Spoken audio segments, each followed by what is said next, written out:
много мышей. И вот они в пенопласте, в утеплителе, проделали вон такие тоннели. Прекрасно.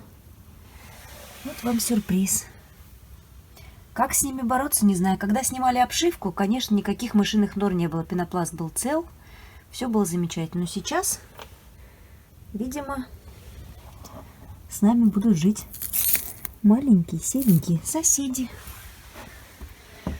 Да, и они во всех стенах. Это внешняя стена, внутренняя стена еще не обшита. Вот тут они шершат.